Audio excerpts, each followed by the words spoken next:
So welcome everyone to the Co-Creation webinar series. I'm going to be your host and moderator today. My name is Beth Gibbons. I use she, her pronouns. I'm based in Southeast Michigan on ancestral lands and contemporary lands of the Anishinaabe and the Wyandot people.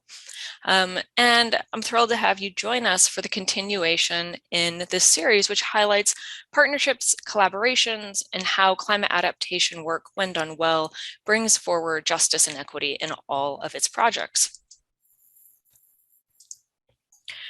In today's session of the Co-Creation series, we're going to be talking about the Adaptation, Mitigation, Nexus, and Transportation Innovations. We're thrilled to be co-hosting today's session with our partners and ASAP organizational members, Parametrix. And Parametrix helps clients from Seattle to New Mexico to deliver some of their most significant projects. Whether it's improving regional infrastructure, restoring natural habitat, or designing a vision for the future, Parametrix delivers innovative ideas, and they make a lasting and positive impact. As a 100% employee-owned firm, Parametrix has a vested interest in strong performance and exceptional client service. So we're going to be hearing from Parametrix staff as well as their partners across the public and private sectors. Before we get too carried away, I want to make sure that everybody is comfortable with the tech that we're using today. You'll find yourself in a familiar room. I'm sure this is a Zoom meeting space. We use Zoom meetings because we really highly value being able to have a high level of touch and connectivity during any of our ASAP activities and sessions. We do ask that you have your mics muted throughout the duration of this, unless you have a specific question or called on to ask something aloud. Please feel free to keep your cameras on or off as you would like. And tech support questions can be posted in the Zoom chat. For our discussion questions that will go to the presenters, you'll be submitting those through an app called a Slido, and I'll be talking more about how that works in just a minute. We will have a discussion session following the case studies, but if you have a clarifying question that comes up during the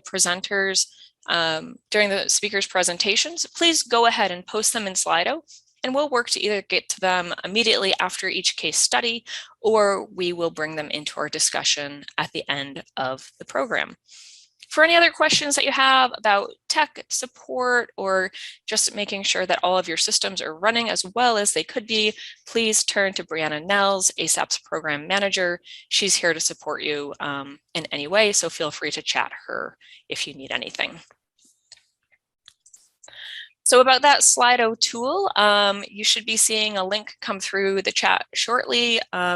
We are going to be using the Zoom chat for various conversations, as I said, tech support and others. And so we want to keep our Q&A section really in the Slido as much as possible.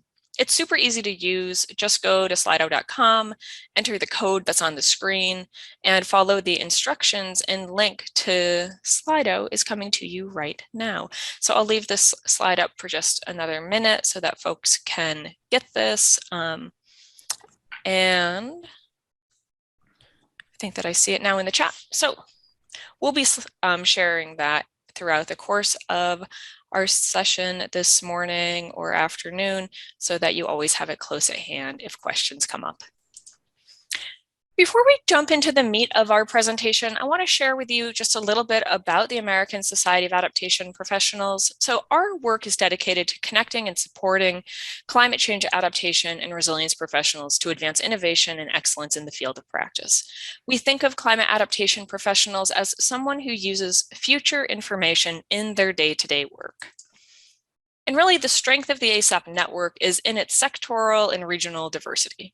ASAP members come from across the United States, Canada, and the Caribbean, as well as other countries as far afield as Australia and the UK.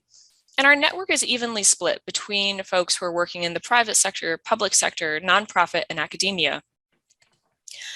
We really broadly define what an adaptation professional is because we believe there is tremendous power in when people from different sectors who are tackling the climate crisis come together and they seek to use a network approach of sharing and connecting and collaborating in order to advance all of our shared work.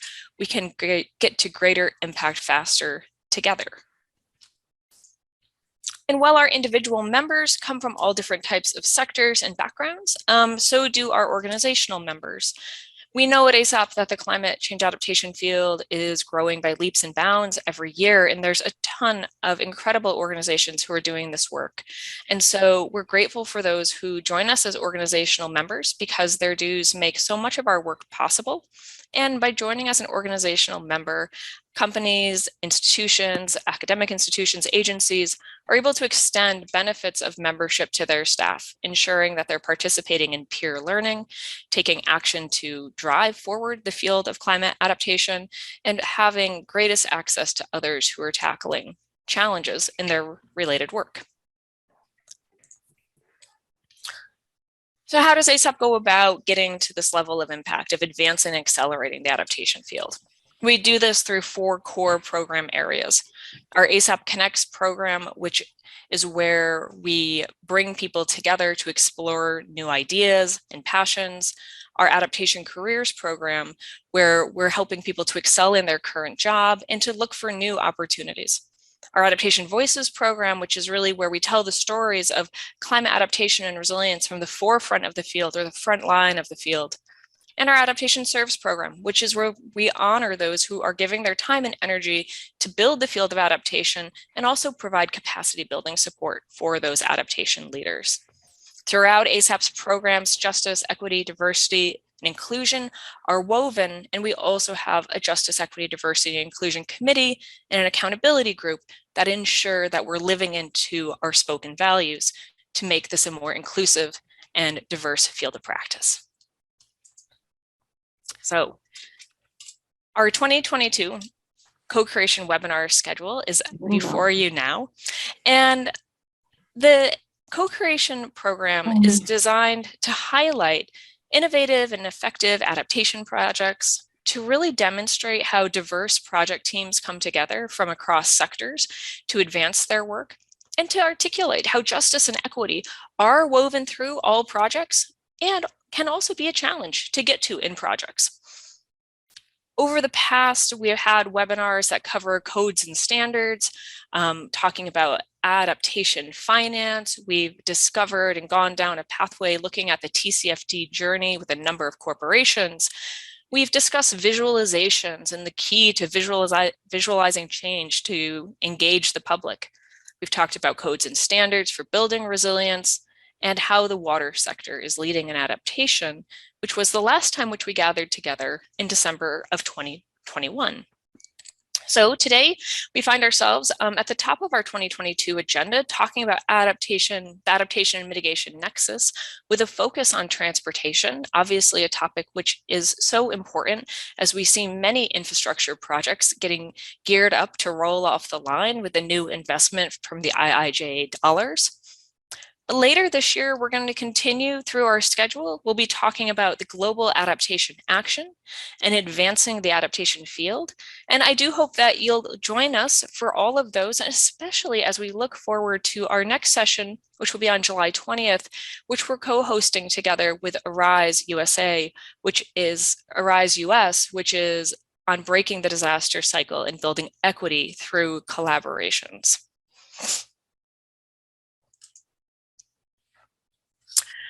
So for our webinar today, we're going to be exploring how cross-sector partnerships are enabling innovative transportation programs that will benefit both adaptation and mitigation.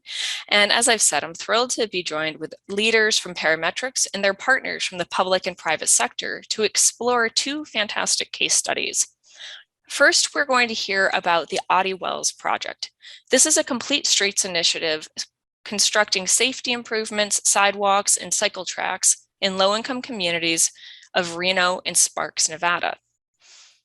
In our second case study, we'll hear today comes from the Pacific Northwest, and it's the Interstate 5 Bridge Replacement Program, which is transforming a critical regional, national, and international trade route that connects Oregon and Washington across the Columbia River. Before we open up our full Q&A session, I'm going to have an opportunity to talk with CEO and President of Parametrix, Jeff Peacock. And we'll be talking about why and how Parametrix embraces partnerships, justice and equity, and climate change across the company, and the way that the whole transportation industry is moving to think more intentionally and consistently about the impacts climate change has on their projects, and the way that we think about the role transportation planning has played and will play in our communities in the future. For all of this today, we're going to be joined by Janelle Bell, who's the owner and founder of Espousal Strategies, Amy Cummings from the Nevada Planning, who's a Nevada planning manager for Parametrix, Mara Krinkle, who is an environmental planner based in Portland, Oregon, Maria Paz Fernandez, who's a PE project manager at the Regional Transportation Commission of Washoe County, Nevada, and Jeff Peacock, who's the president and CEO of Parametrix. So without further ado, I'm happy to introduce Amy Cummings and Maria Paz Fernandez. As I said, Amy is the Nevada planning manager for Parametrix, and prior to joining Parametrix, she served as the director of planning for the Regional Transportation Commission of Washoe County, Nevada for 11 years. She holds a master's degree in community planning from the University of Maryland, College Park. And Maria Paz Fernandez was born and raised in Peru. However, she's been living in northern Nevada for almost a quarter of a century. She's a graduate from the University of Nevada, Reno, with a master's degree in civil engineering and an MBA. She's a registered professional engineer in the state of Nevada, and she started her career at NDOT as a rotational engineer, eventually working in the Traffic Operations Construction Performance Analysis Division. She's been working on the Regional Transportation Commission of Washoe County as a project manager since 2016. Thank you both so much for joining us, and I'll hand it over to you. Thank you so much. I'm Amy Cummings with Parametrix, and I am delighted to be here with all of you today to talk about the Oddie Wells project, and especially to be here with Maria Paz Fernandez, who I had the wonderful opportunity to work with for many years on this project and several other exciting ones. So the Oddie Wells project is very unique, not least of which because it's had such strong community support and consensus since its inception. And a big part of that goes back to the community outreach that RTC has conducted. So the planning studies for this started back in 2012 with the cities of Reno and Sparks getting together with the RTC and identifying this as one of their primary priorities. So the RTC, which is the Metropolitan Planning Organization and the regional transit service provider and responsible for building regional roads, took this on and advanced it through their process. We put the funding package together, integrated it into the regional transportation plan. Maria shepherded this project through all phases of design, and now we are very excited that it is under construction. So the benefits of this project are going to be utilized by the community in a matter of months at this point. So this project came through the metropolitan planning process. It was identified by Reno and Sparks as a priority. This corridor is unique because it's goes through one of the older communities in Reno and Sparks. It was originally a state highway. And then years later, when I-80 went in a little bit to the south, sort of parallel, these communities started to experience disinvestment as new areas of the community grew. And that's where a lot of the transportation infrastructure and those new dollars were invested. So the Oddie Wells community is now home to some of to many low-income families, and it has a lot of needs. And that's what brought this project to the forefront. Some of those concerns, so while this project absolutely fits many of the climate adaptation goals that we're going to be talking about, it originally started, the primary purpose and need was for safety. This is a high crash corridor with a high severity of the crashes, and many of those involving pedestrians. So that was why it was absolutely front and center for us at RTC when we started diving into this. It has no pedestrian or bicycle facilities at all. And it connects Reno to Sparks, very dense neighborhoods, to some commercial centers, and then to the University of Nevada, Reno as well. But none of those multimodal facilities were there. The advantage that we did have is that it was a previous state highway. So it had a very wide dirt shoulder. Again, dirt shoulders are not the greatest for multimodal transportation, but it's a huge opportunity for us, or for RTC as the transportation agency, to come in and now make those investments. Another concern for the city of Sparks and Reno is that many of the commercial centers that had once been thriving decades ago, now, for many, many years had had empty big box retail locations. So there was a lack of community services for the neighborhoods there, lack of grocery stores, lack of employment opportunities right there in the corridor, but a lot of empty commercial space. So early on, one of the goals for this project was to help bring those services back to the community and increase the vitality for the region. And of course, to add those multimodal connections to the university, which is a huge employment center, but also all the education opportunities that it provides. So while it was developed initially as a safety and multimodal project, it's going to generate a lot of benefits that support RTC's and the state of Nevada's climate action and sustainability goals. The RTC has adopted a sustainability plan to minimize vehicle miles of travel and to improve our air quality. And this is a project that's really going to have significant impacts in terms of shifting travel modes from vehicles to, once you give people the opportunity to have a safe and pleasant multimodal travel option, we anticipate that they're absolutely going to take advantage of that. People were walking and biking already on the dirt shoulders. So now there's going to be a great facility for them. But in addition, there are going to be hundreds of trees planted as part of this project. So it's going to mitigate some of the heat effects. Reno is one of the fastest warming cities in the country. So that is a big priority as well. And in terms of the commercial reinvestment, with the RTC making the investment in this community, now local businesses are as well. Some of one of the empty, it was an old, home goods store that had been empty for decades. And it's being reinvented as a work-live innovation hub, which will have some work-live spaces, as well as an art collective.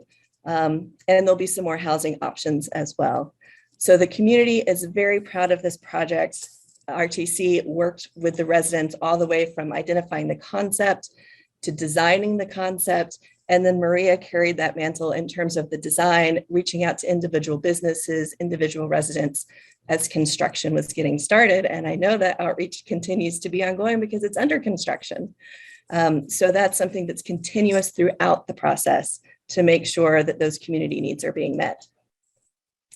So with that, I am happy to hand the presentation over to Maria, who is the project manager and has been just so successful in bringing this project to implementation.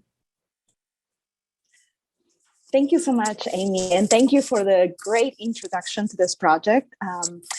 The corridor study started back in 2013, and fast forward now, we're 2022, and we are actually doing it. We're making it happen. So I think that's part of the job, of my job that I love, making things happen after great minds have visualized the concept and presented to the community, get the stakeholders aligned. And now here I am, foot on the ground, making it happen. So this project is about 3.2 miles long, and it connects Reno and Sparks. You see phases 1 through 4 with different colors on the screen because we have separated or divided the project, the 3.2 miles, into 4 phases for ease of construction and to mitigate and minimize the community impacts, because it's a big project, it's a big change. So we started on phase 1, which is from Pyramid to Sullivan in Sparks, back in actually November 29th of 2021. And we are looking for the next phases.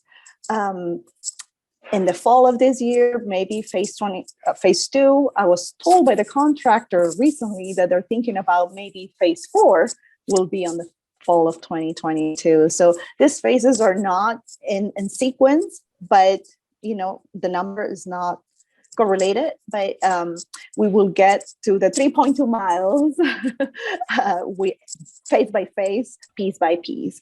So, and of course, my contractor advised me to put a footnote saying that this schedule is subject to change, and it is. But we are in line to finish this project by the spring of 2024.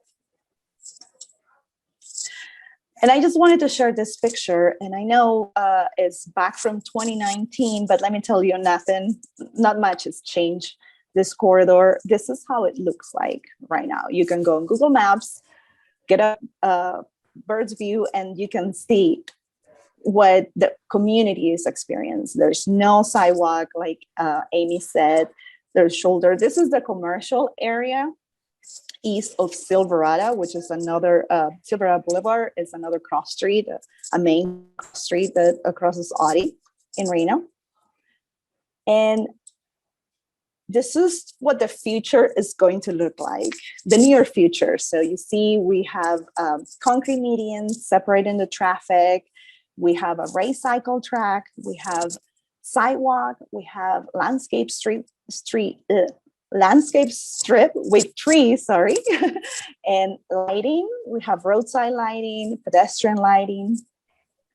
And this rendering was done in 2019, courtesy of our designer, which is Stantec. Now let's get into a little bit more details of the aesthetics. We have proposed a privacy screen, and this is the rendering, the color. We had a grassroots approach. We went door to door, talking to each resident in the neighborhood that is going to be affected, because we're actually putting that privacy wall in the back of their fences. And many of them, they will want us to remove their existing fence, connect to the new privacy screen. And we had to explain the project one-on-one, face-to-face to many, many people. So when I think about collaboration and the stakeholders, it's not only just the city of Reno, city of Sparks, UNR, RTC, our consultants, which was Stantec, our construction manager, which is NCE, our contractor, who is Granite. It's also many residents. I'm talking about hundreds of residents that we had the opportunity to talk to them face to face and explain the project and explain how it will affect them and benefit. And we had the community received this very, very well. Everybody is on favor of this project, which makes my life and my job very easy. Also, we have the pedestrian lighting, which is a downcast hood to protect the dark Nevada skies. And here is a little bit of details of how we coordinated the landscape, the trees. We are proposing 30 to 40 feet mature canopy trees. That's for the typical trees that we're going to put in. And we also have a small to medium trees with like 15 to 25 canopy size, where we had some conflicts with the side triangles, or where there's a driveway or closer to the intersections. The trees are separated 30 feet on center. That's per design, following the standards of City of Reno. And we also figure out a way to intercalate the roadside lighting, which is a cobra head, with the pedestrian lighting. So it's like one cobra head and two pedestrian lights every 30 feet or so. I really like this slide because it shows in a nutshell what we're doing. So it is about 52 million in fuel tax revenue invested in our community. And I wanna emphasize it's a fuel tax. So people that drive their car with pumps the gas on the station, we contribute, and I say we because I drive a car, we contribute to our community. But this contribution is not just to improve the road. It is also extending its scope to provide multimodal facilities. Like we said, we're going to add 6 miles of new sidewalk and 6 miles of raised cycle tracks, the first one in our community. Now, this is something that we engineers, we appreciate. We're putting over 27,000 cubic yards of concrete, and in the as well as in the sidewalk. This corridor has an annual average daily traffic of 12,000. We're not improving the capacity. We're not adding more lanes. We're adding a different transportation mode for people to choose. And I think that's amazing. We're adding almost 500 trees with 150,000 square feet of landscaping. And it's about 450 new lights between the 140 something, 142 roadside lights, which is the Cobra heads, the big lights, and also the almost 300 new pedestrian lights. So this is a very, very exciting, very new concept for our community, and especially for the area, and connecting to cities. They're like twin sisters. Sparks and Reno are so close together. You cross one street and then you're in the next city. So I just wanted to share a little bit of a time lapse of what we're doing. This is a camera that we have on one of our street lights. Is on Sullivan, looking east towards Sparks. And these pictures have been taken every about 15 minutes since November 29th. We had a little bit of, we had a dry winter, but we did have a few days of snow that we couldn't work, and then you'll see on the slides. What you see being constructed is the retaining wall on the right side, because we're changing the grade of the road as well. We're also installing the conduit for the traffic, for the lights. And you can see how fast our contractor is working. We're backfilling the retaining wall. And then pretty soon you're going to see some panels because we're installing the privacy screen. Oh, that's another thing. We swapped the traffic to the right side of your screen. So now we have one lane open on each direction. That's working very well. We reduced the speed limit on the road to 25 miles per hour for safety as well. And we installed the pedestrian railing. I think we're almost at the end where I can share where we are now. Well, as of about 2 weeks ago, you see the privacy screen panels on the left side. And this is just a picture of, well, like I said, about 2 weeks ago, of what's happening in that area. And this beautiful picture is the rendering. It's a little bit east of where I show the pictures and the time lapse, but this is what the future is going to look like. Of course, we're not there yet, but we're getting there. We're getting close. This is another time lapse. This is going to be shorter than the previous one, but you're going to see the difference of that, few months of construction is made, and you see the snow. But we continue working as much as we could. We had a late start. We started in the winter. We usually start our projects during the summer or the spring. But Maria, we should wrap up in about 2 minutes. Okay, perfect. I really want to show you guys the privacy screen.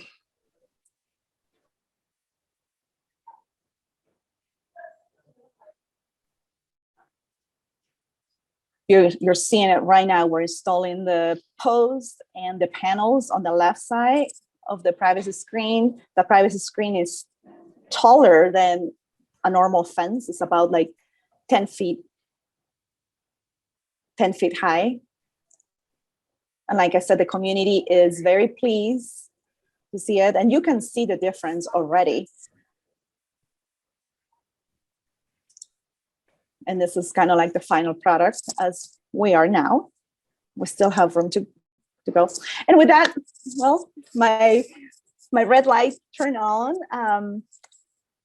I'm here to answer any questions. My contact information is there. Please do check the oddiewellsproject.com website. There is a lot of information about the project. And like Amy said, this project started with safety and connectivity in mind, and we will attain those goals. However, there is also the beautification and climate change and alternative modes of transportation with bicycle and pedestrian, with light in the corridor, with trees in the corridor to reduce the heat in the area. And with that, I just want to say thank you to everybody that is listening, and thank you to our stakeholders and people that it's not a one-person job. It was a huge team. You know, even before me, my predecessors, like I said, this corridor study started back in 2013, and now we are in 2022. We're foot on the ground, making it happening, and hopefully in the next couple of years, the community will reap the rewards and utilize the new corridor. And thank you.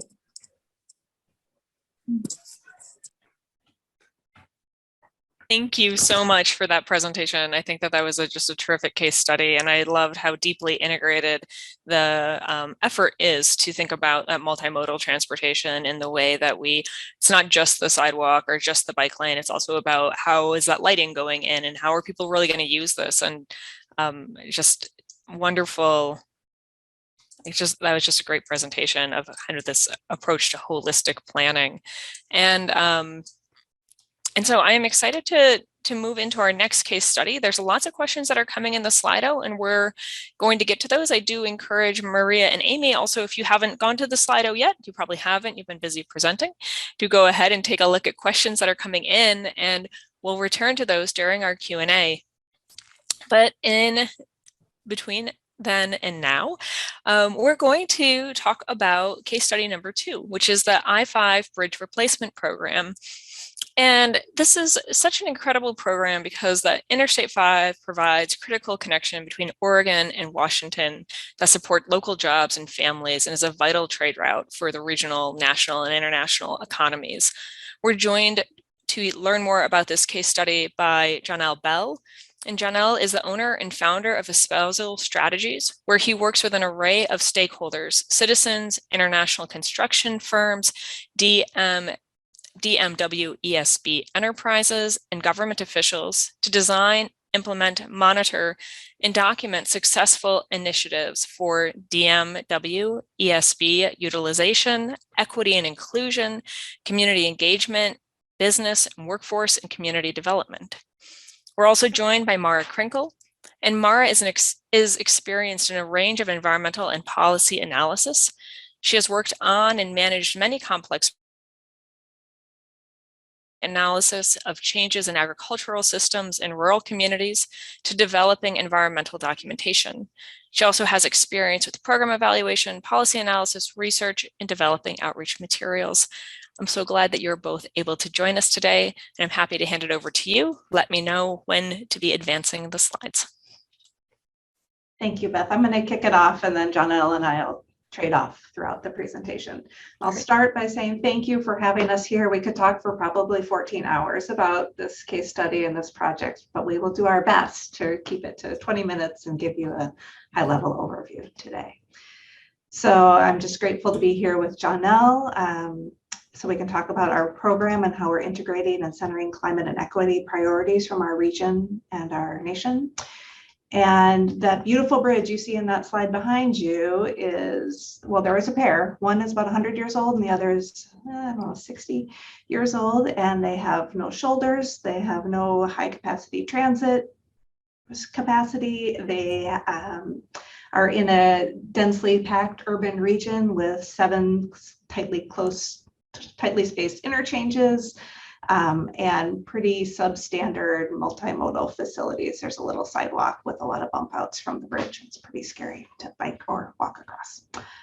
So if we could go to the next slide, before we get too far down the road, I want to just acknowledge that we are here kind of representing a project that is co-sponsored by the Washington Department of Transportation and the Oregon Department of Transportation.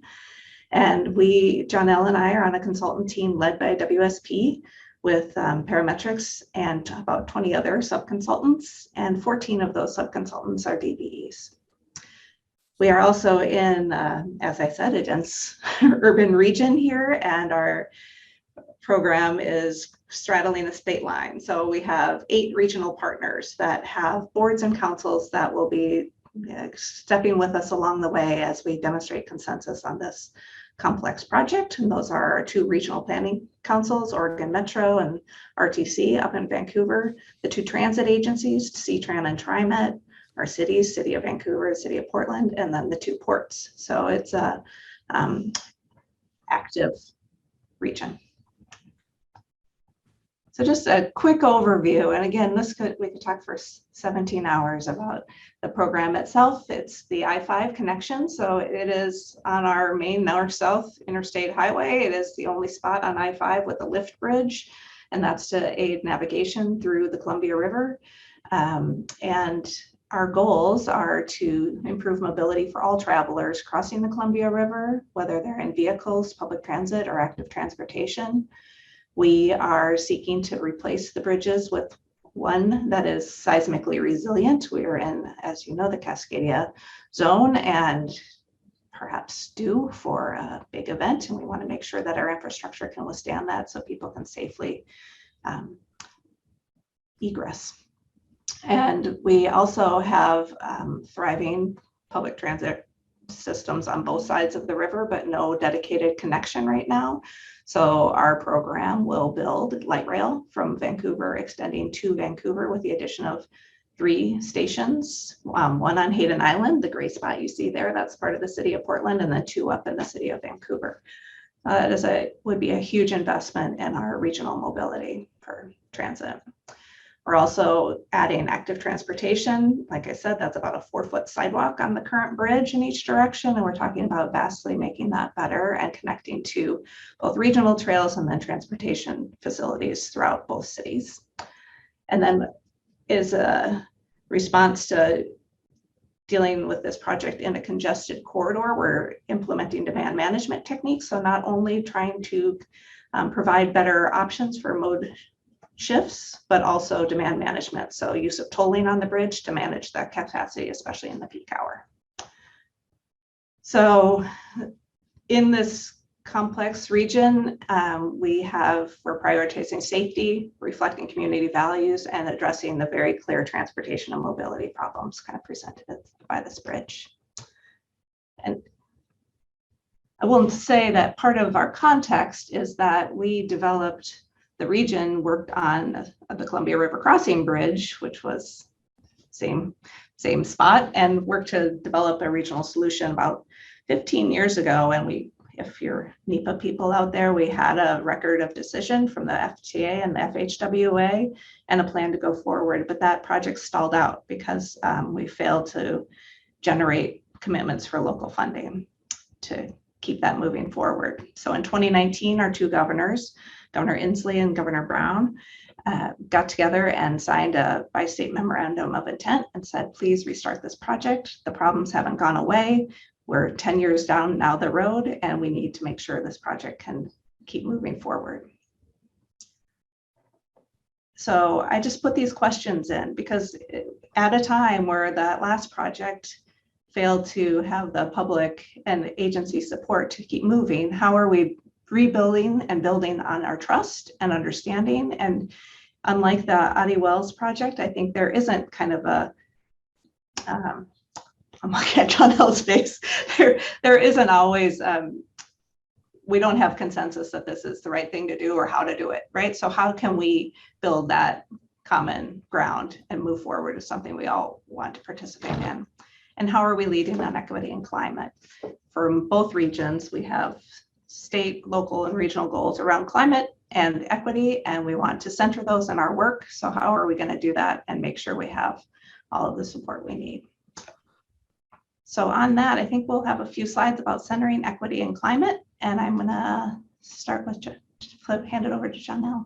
Great. Thank you, Maura, and good morning, everyone. Thank you for the opportunity to be with you and really exploring some of the equity and climate work we are working to integrate as part of the Interstate Bridge Replacement Program.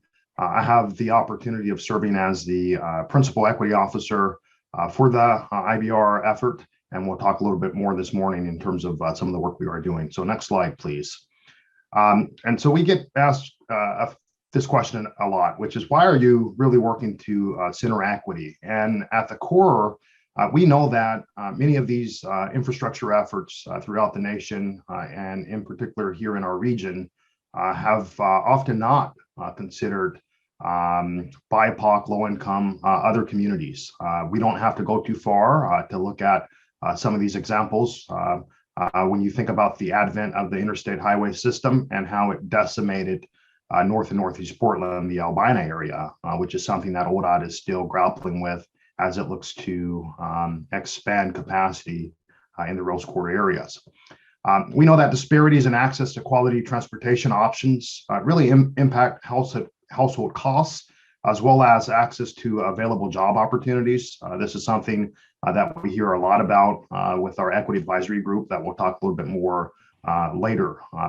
And so the IBR program is really working to provide opportunities for economic benefits for individuals and businesses at a historic disadvantage. Oftentimes when equity is considered, it is thought of through the lens of purely just the DBE side of the coin, or through the environmental justice mitigation phase. And so we are kind of pushing our client to think about it a little bit more proactively. And so we'll talk a little bit about that.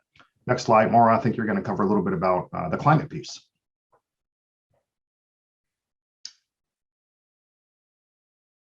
Maura, you're muted. Thank you. Yes.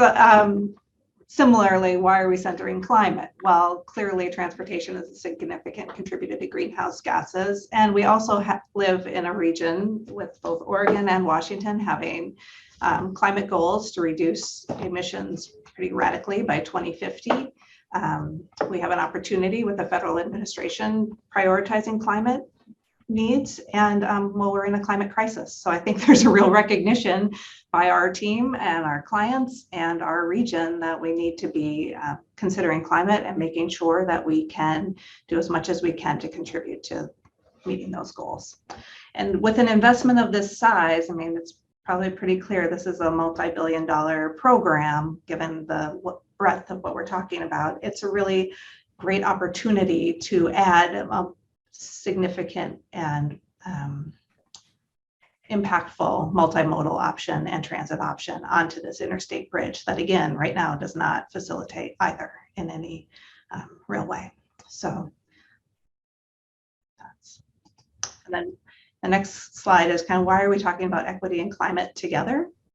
And, you know, as Janelle indicated, a lot of marginalized communities are more vulnerable to the effects of climate. People are exposed to climate risks and have lesser capacity to be able to withstand and be resilient in that outcome. And it can be as concrete for us as thinking about construction work, kind of the summer heat exposure for workers. So we'll have strong DBE goals in terms of the construction work as well as in the planning phase of the project, and just considering the effects of people who are exposed to some of the changing patterns when they're out there doing work. So. Okay, and I'll jump in.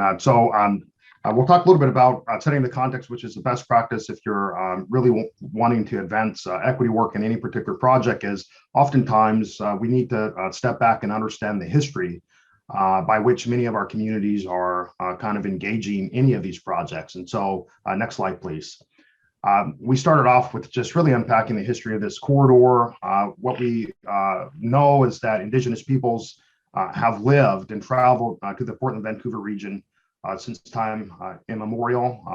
We have represented on our community advisory group as well as our equity advisory group members of both the Cowicz as well as Grand Ron tribes. Of course, we're also engaged in the tribal consultation process as well.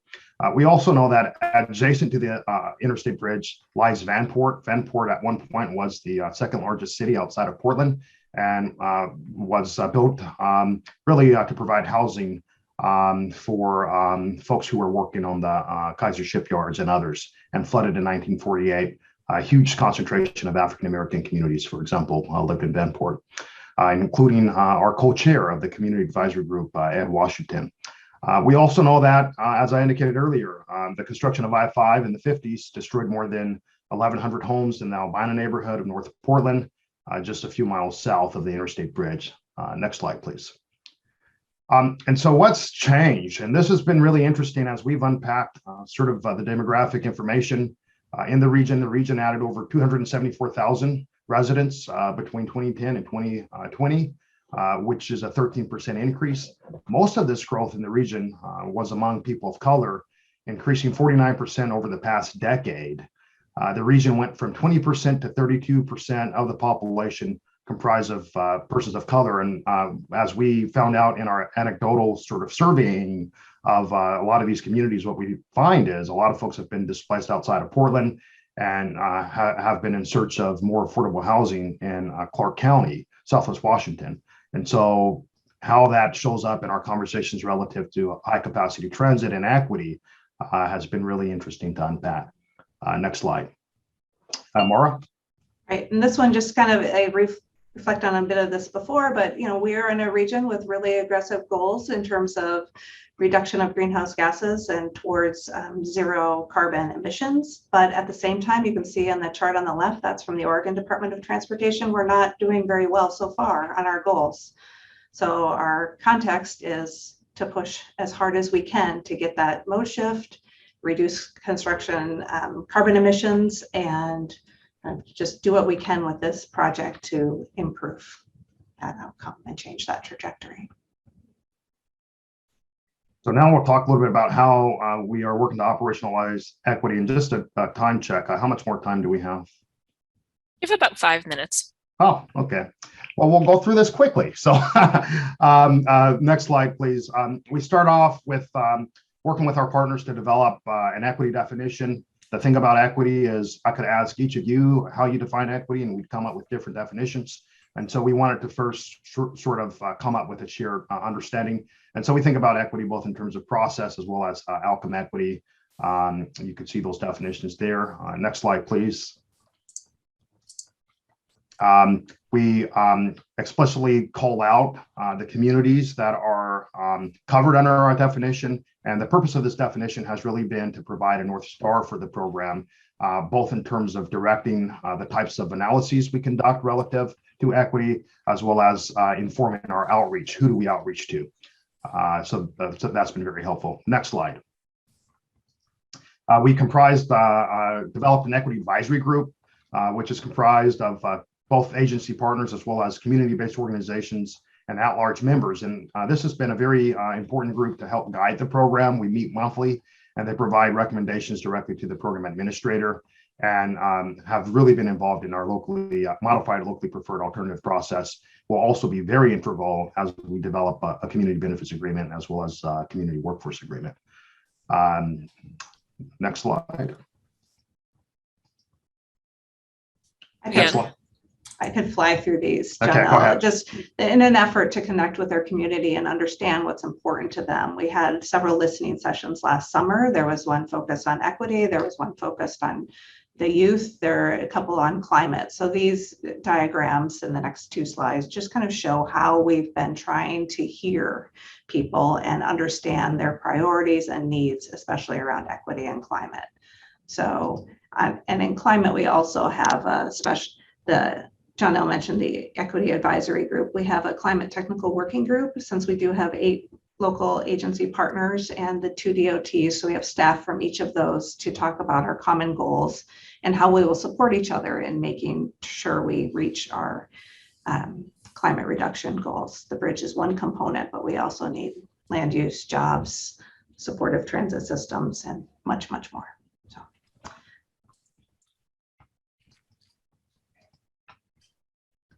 Next slide.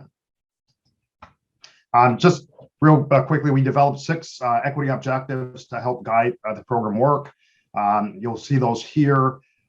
And we'll be developing key performance indicators associated with each of these equity objectives to really help us hold ourselves accountable as to things we want to see realized. And what you'll note is some of these objectives are more on the process side, such as decision-making process. Others are more familiar, such as avoiding harm, which is what you'll see typically in sort of an environmental justice effort. And then, of course, you'll see community benefits. How do we really leverage this $5 billion opportunity to help uplift communities often left behind? So that's part of the goal as well. Next slide. We developed screening. Our equity advisory group really helped us develop a series of screening. And so you'll see some of the screening mechanisms we developed. This was very helpful in helping us get to a modified LPA recommendation as we began to screen out various options. Next slide. Maura? Similar to the equity objectives, we have climate metrics all working towards, as you can see across the top there, the improved climate future. So it touches on design to make sure that our structures are resilient and operate during climate disruptions, to embodied emissions during construction period, to the long-term operation of this bridge and associated facilities to reduce greenhouse gases in support of our goals. And we invite you to look at the website for so much more of this information that we won't fly through. And part of what I'm excited to talk to this group about are kind of planning for an uncertain future. You know, how are we going to make sure that this is a major investment, that we're adapting and preparing for known and unknown events, right? So sea level rise and flooding, smoke and heat, we've seen both of those in our region in recent years, really on an annual basis. And anticipating other changes. We have changing technology for vehicles and for active transportation vehicles. There are a lot more electric options on the table. How can we make sure our facilities accommodate all those different future technologies? Will stormwater and floodplain regulations change kind of with a nod to the climate uncertainties in our future? And what policy and legal changes will we be seeing in the next few years and decades to make sure that what we build is future ready? Touched on a little of this before, and we're probably about at time, but really we have like multiple phases. Kind of how we're thinking about the climate work is in the design as what can we achieve during operations or once this bridge is in place and operational, and then also kind of what can we control during the construction period, because that is in the near term. We will be using, you know, some diesel vehicles. We are building a lot of new infrastructure, so that will come with a climate cost. So how can we compensate or mitigate for any of that? And then for those of you who are NEPA people, we will in our NEPA document measure all of that and make estimates compared to a no-build analysis and measure our climate outcomes as well. We did it. There's those beautiful bridges from the shoreline. I really appreciate, I know that you felt like you flew through that, and it's true, there's so much information. I really appreciated getting to learn more about this project from our early conversations and from this presentation today. I really think, to me, what stands out is this willingness to take time to look at a project that had been started, to restart it, to bring together elements of, you know, just like the art piece of looking and visualizing what is it that people want from this project in various ways, but also really bringing a rigor to the question of, are we meeting our equity and justice goals? Are we meeting our climate goals by having those metrics that go along with the engagement processes and the trust building? So I know that people will have plenty of questions coming up in the Slido, and I do encourage Mara and Janelle for you to visit the Slido and see if there's questions there that you're especially eager to respond to. But for now, I'm going to say thank you so much for this presentation, and we're going to come back for our Q&A in just a minute. Thank you. And going to stop that share. So now I'm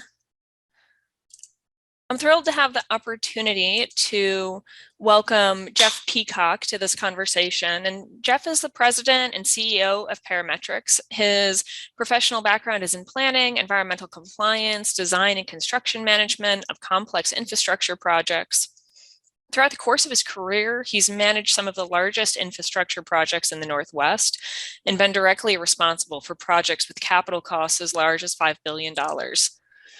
Projects under Jeff's leadership have been recognized for excellence in innovative design, environmental processes and solutions, and have received awards from state and national agencies and organizations. And so, Jeff, I really appreciate you taking time to join this conversation this morning. I know we're going to have a kind of a chat as folks in their own ruminate on what they've just learned, think about questions they have coming to mind. But could you start out just by talking about why are partnerships key to Parametrix work, and how have partnerships been key to building successful projects? Well, first, thank you for the opportunity to be here. It's a pleasure. And shifting to the question itself, the reality is that any project of any significance anymore really requires a high degree of partnerships. It's nearly impossible for a single agency to advance a project of any significance without having partnerships. And the partnerships have to be based on a common understanding of goals and objectives and agreement upon that. And the process to build trust between the partnerships over time. And when we talk about partnerships, I'd like to broaden it out beyond just the partnerships between agencies, but the partnerships amongst all of the stakeholders on projects. So the communication process has to be thorough. It has to be one that is two-way and people are listening and understanding the challenges. And that in turn starts to build the trust. And once the project moves very far along, literally the owner or the sponsors begin to make promises to those partners, whether the promises are interagency or whether the promises are to the community. And without having trust and continuing to build trust throughout a program, it just won't have the social license, if you will, to continue the project. And we've seen that happen on other projects, including an earlier iteration of the bridge to cross the Columbia River. Mm-hmm. So we spoke a little bit before, before today, and I am an urban planner by training, and I would say one of the things that was impressed on me as a planner was cities are creatures of the state. And I wonder, these projects both highlight interjurisdictional projects, and I wonder how you think about projects which do work across multiple jurisdictions as creating kind of opportunities for a new type of conversation, or perhaps advancing kind of regional dialogues that might be necessary and more difficult to get to when you're just in a single jurisdiction. Oftentimes, especially on very large and complicated projects, the stakeholders, the agencies in this case, have sometimes differing objectives, but there are also usually a lot of objectives and goals that overlap. So making sure that people are clear on what those are, and then building from where there's more in common than where there is disagreement, and then wiggling in on those disagreements and coming up with a solution that I think is going to be the best for everybody. It is pretty commonly understood anymore that no jurisdiction is going to get everything they want. No community is going to get everything they want. But we found that through that process of honest communication and building trust over time, that everybody will feel like they got what they needed out of the project. Maybe not everything they wanted, but what they needed out of the project. We have over the last decade, really, but it's really accelerated in the last, I would say, 3 to 4 years, had a lot of success in, especially on the larger, complicated projects, of bringing climate and equity to the table early in the process so that it's not an afterthought.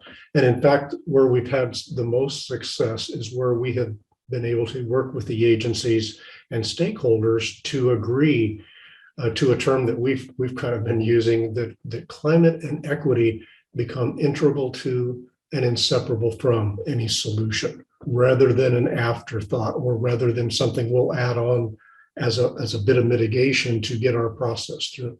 And that changes the paradigm in how people think about the project and the success measures of the project as well. I really appreciate that. I think that it is really critical that that a company, an organization, or a jurisdiction makes that commitment that this is going to be the work, not the add-on to the work. And I appreciate hearing how that's been an evolution in your processes and projects.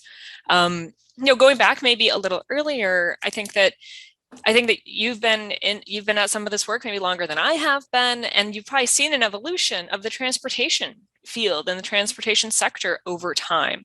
Could you talk just some about this piece that you've just spoke of the last 10 years, but Janelle gave us a history, and many of us know that the interstate highway system was a weaponized system that really was devastating for many Black communities across the US. We haven't had a great history of justice and equity in transportation planning. How do you see this whole field and sector coming along with this work? And what inspires you, and what do you hope comes next? A lot to talk about with that question. I hate to admit it, but I've been around long enough to see the evolution of transportation planning, going from when I first started my career to almost the planning consisted of the bulldozer driver getting off and walking up a block and say, "Hey, we're coming." To where we're at now, that it is much more of a process where projects need that social license and interjurisdictional coordination and agreement to move forward, starting at a regional. Most places, if not all, have regional planning councils or organizations where those projects first get their feet. And if it's done well, in regions that it's done well, there's community outreach engaged with, sincere and authentic community outreach engaged with that regional planning process. Not just hey, we're going to give you 30 days to comment on our plan. So that begins building that social license early on. And we work in a lot of different geographies, and some are much better than others, frankly. We try to get that integrated into the process whenever we have the opportunity, so that people are thinking about it. In terms of where planning is heading, the acceleration of change is almost mind-boggling. And some of the questions that I'm sure are coming up on, especially IBR, Oddie Wells is fairly mature at this point, but the questions are coming up around the decarbonization of the transportation system, and what does that mean for our planning in the future? And so it's really an interesting and exciting subject matter, and the answer is not 100% clear. If anybody tells you that it's clear what's going to happen 10 to 24 years from now, they're not being sincere with themselves, and probably first off. But that planning, what technology means for us going forward, not only in terms of a solution, but how a solution and the community engagement happens, is really exciting as well. We've learned, just if I could add one more quick thing on that, that for years and years of public meetings would be engineers and planners, officials standing in front of a room with boards and some limited opportunity for input.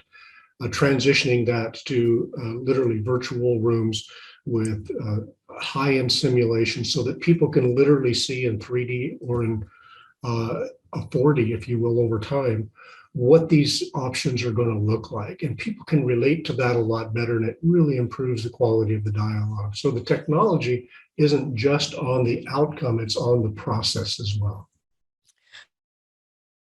And the way that we think about the evolution of both the practice and the technology, and how that can change everything from the beginning, before the beginning, all the way through the final stripes on the road.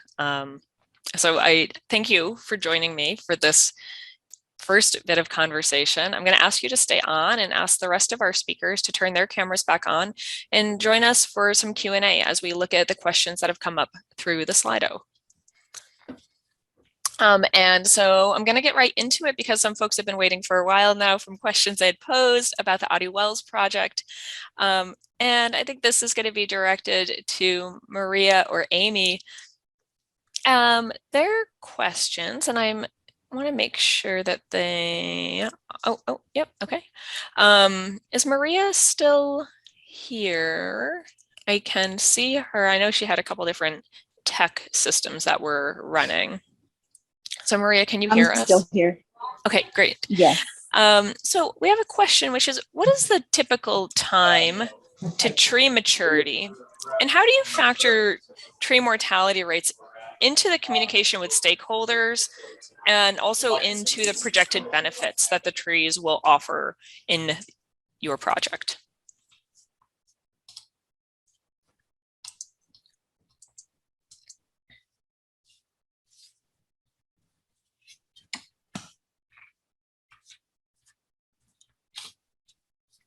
I've been talking and I was muted. Sorry. Oh no. So I was saying that I was answering the questions on the Slido. I think I answered one and I was almost answering this one, but I'm able to tell you my answer. So I wanted to say that the renderings, they show 5-year tree maturity. We also have other renderings that show 15 to 20-year tree maturity, and that's when we expect the trees to be fully grown. Our landscape architect, we have a great team. I think I said that, and I cannot say it enough. We have a great team, and we have an awesome landscape architect that worked closely with the cities and provided a list of several types of trees. And she also recommended not to plant the same type of tree, same family of trees on the same location because of any plagues or any issues with the trees that could be contagious, and then it will deter the expected life of a tree. And then if one tree gets infected, the tree right adjacent to it could get the same thing. So it's best practice to alternate and have different types of trees. So there's a huge list of trees that the contractor can choose from, and we work closely with the city because they have to maintain. So that's the other key element on our stakeholder outreach and our initial conversations with the stakeholders, meaning the cities, because we build, RTC builds, but they have to maintain.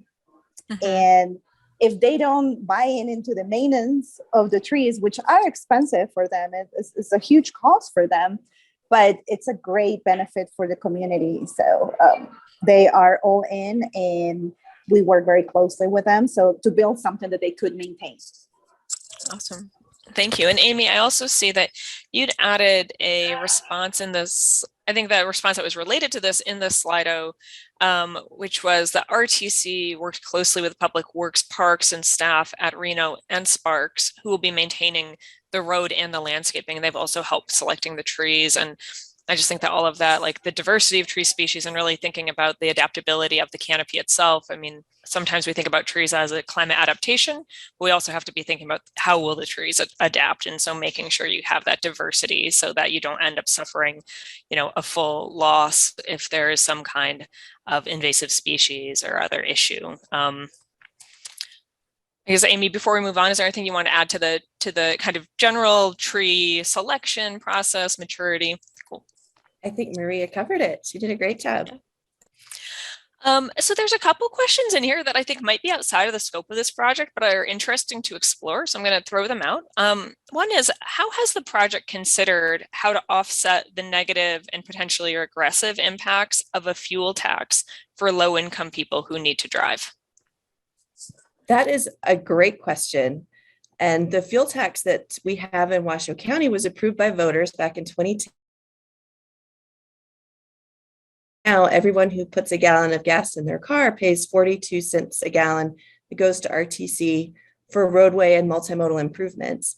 I'm sure that's going to go up with the current even higher than the usual 1 or 2 cents a year because of the current inflation rates. So that's absolutely top of mind for the community right now. it's something that the state of Nevada has taken on at the direction of our state legislature to look at sustainable funding and equity for transportation across the state. And that effort is ongoing. They're looking at everything from fees for electric vehicles to road user charges and other opportunities for new funding sources. Part of RTC's funds also come from sales tax, which is also could be, considered regressive. So it's absolutely something that's top of mind for the community. The state, in partnership with all the MPOs in the state and local governments, is looking at that. But it does fund major improvements and safety improvements and multimodal improvements in the communities that really need it and are benefiting from that. So that's a great question. Yeah, that's really interesting. That's a really significant tax, and certainly the inflation rate right now is something that's on everybody's mind. I'll be interested to follow up and think about what are some of the creative solutions. That my first thought goes to like ARPA funds, but ARPA is probably out the door by now. But what are ways that there are resources that can be directed to those families and individuals who have low income, who are really suffering from that kind of tax? Obviously, it can bear great projects, but this kind of fees can be difficult to carry. Another question which came up, which again, I understand this is a project question that may be outside of the scope. However, the project was so kind of broad and thoughtful about the different mechanisms of engagement and who is in the community. There's a question of, is the level of bike ownership in the area known already? And are there programs to expand bike access or public transportation options for lower income families? In the Reno Sparks community, we do have some great bicycle advocacy groups that do work to, do education on how to maintain your bike, get bikes in to families that need it. It might not be able to afford it on their own, do a lot of safety training. So that, yes, we are very fortunate to have those advocates, not-for-profit advocacy organizations that are working on increasing bicycle utilization. We don't have a lot of data on how many people have bikes in the region. We have a bicycle count program, or RTC has a bicycle count program at strategic locations along or in the community. One of those is at Oddie Wells, so that you can track over time, how many people are using those multimodal facilities. And the technology for doing that continues to change. And I know RTC is looking at maybe modernizing some of the ways that data is collected and monitored over time. Awesome. So I want to pivot us. So there's some questions that are coming in regarding the IBR project. So one is kind of from the top level for Parametrix. What amount of time was added to the project specific to engagement? So what amount of time was added to the project specifically to engagement on climate and equity? I was going to put a link to our equity-centered community engagement into the Slido, because I will say that the equity advisory group, well, actually, John, I'll you answer this question. I'll put in the link, but yeah, I mean, if the question's about capacity, I would say that the project has invested pretty significantly in having personnel and consultants focused on both the equity as well as engagement. We've had a very robust community engagement strategy. I think we've touched over 30,000 individuals in 18 months. Many of those folks were engaged in a variety of languages. We had, I think, 8 listening sessions in languages such as Mandarin or Russian, so on and so forth, as well as having both a community advisory group and an equity advisory group. And so it's been a robust effort, and I think the program has done a good job in terms of making significant investments in that area.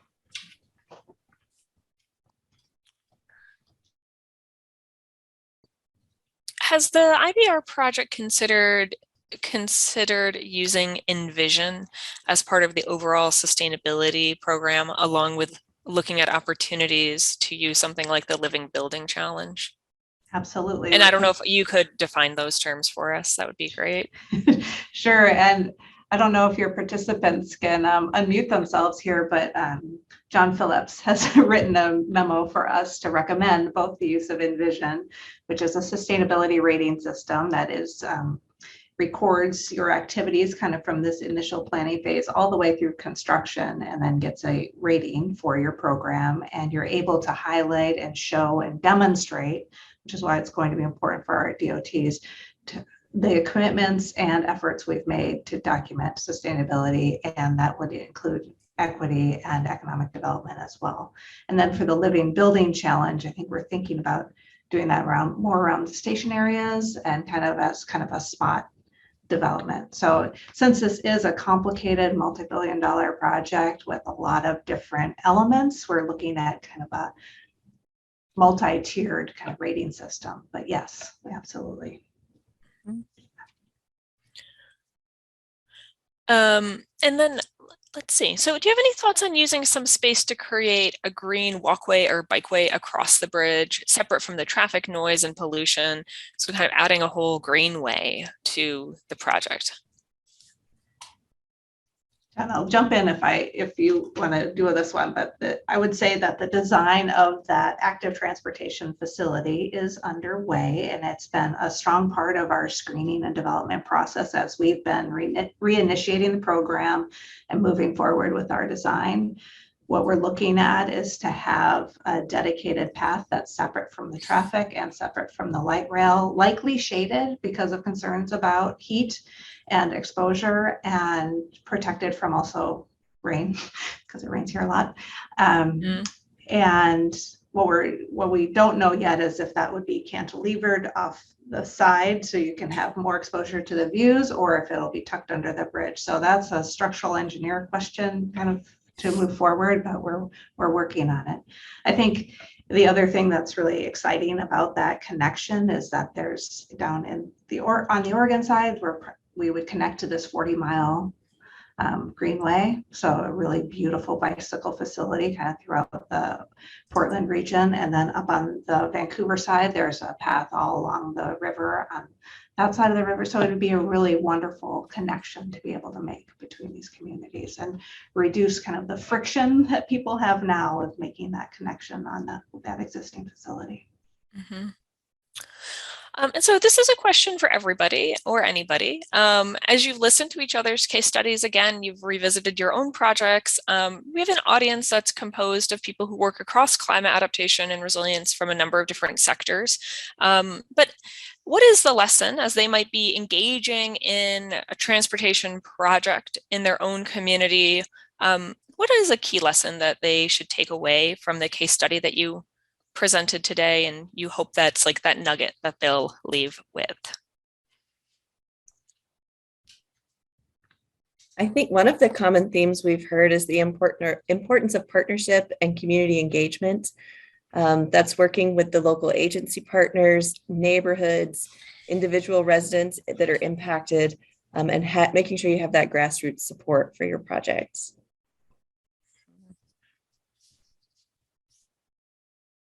I like it. And I think with both, like the importance of providing options for people to move about in their cities. I mean, I think it sounds like the Oddie Wells project started more as like a highway roadway facility, but now it's so much more, right? And it's giving them more options for multimodal access. So that's pretty exciting to help people reduce their footprint.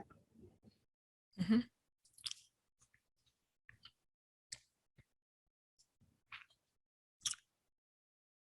John, or I'm sorry, Janelle or Jeff?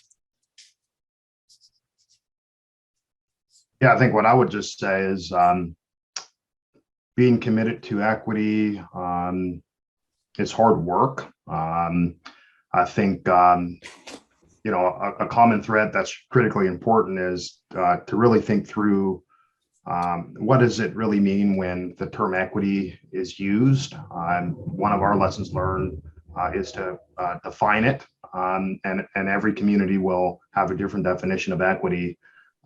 Some may focus more on Title VI, some may focus on environmental justice, but having a shared definition and setting some really clear equity objectives, I think is critically important. Mhm. I'd like to add a couple of comments if I could. First, in terms of lessons learned, I would be a strong advocate for everybody participating here in the audience and in the respective organizations they're working with to shift the mindset a little bit back to what I was talking about earlier, and endorsing and embracing and advocating that climate and equity should be integral to and inseparable from all of these projects. It's just a different way of thinking. And then as you approach solutions or ideas for solutions, they look different when you do that. The other item is a little responding to a couple of the earlier questions around equity, whether it's related to the inflation increase on gas tax. And to me, that's a question of transportation access. There is no doubt there's a disproportional impact to a lot of communities when it becomes more expensive to drive or use the roadways.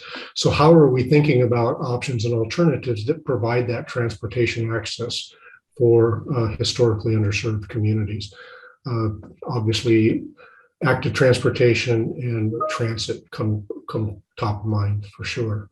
And then finally, if I want a little bit of a role, the question about a green infrastructure on the bridge across the river, that would be very difficult and very expensive. Not to say it would be ruled out, but there are other areas that similar ideas can be implemented.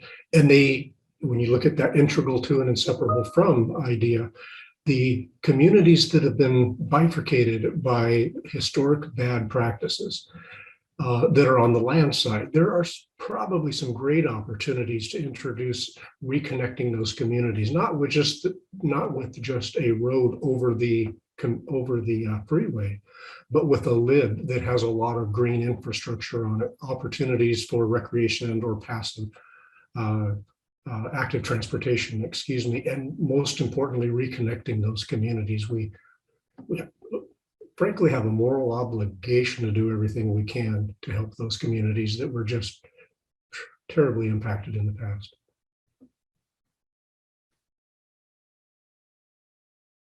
Well, I really appreciate all of your time. I appreciate all of the work that's going into these projects and the opportunity to learn together with you and from you. I am going to bring us to our towards our soft conclusion, and then we're going to have some spaces that'll be available for people who want to stay and chat after our initial closing, if there continue to be questions and an interest in side conversations. But thank you so much. Thank you to Janelle, Amy, Mara, Maria, and Jeff. Again, grateful for your insights and for the work that you're doing, and grateful for Parametrix for co-sponsoring this session with us. It's been a pleasure. Thank you. Thank you all. Thank you. Thank you. So we're coming towards the end of this co-creation series, but we have plenty of other opportunities which are coming up for you to be learning with us and from one another. And I think that Brianna is going to share some of those with you. Yep, thanks, Beth. So we want to invite everyone here today to continue engaging with ASAP. So you see many of those peer learning and other training opportunities here up on your screen. So this is a great slide to come back to. Click on all of the links to learn more about our different peer learning opportunities. And I just want to call out that we do have a training coming up next week, our Principles of Adaptation training on May 24th. And today is actually the last day to register. So if you've been on the fence, this is your last reminder to register for that training today.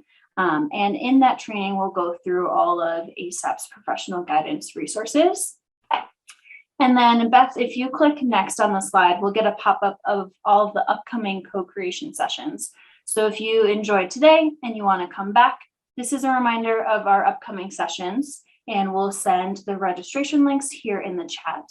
And I want to thank everyone for joining us today. And here at ASAP, we value getting our members' feedback so we can improve our next events. So in the chat, we will also be sending an evaluation from today. So we ask that you can open up that eval and put in some quick thoughts before you have to run off to your next meeting. We'd love to hear any feedback you have for us.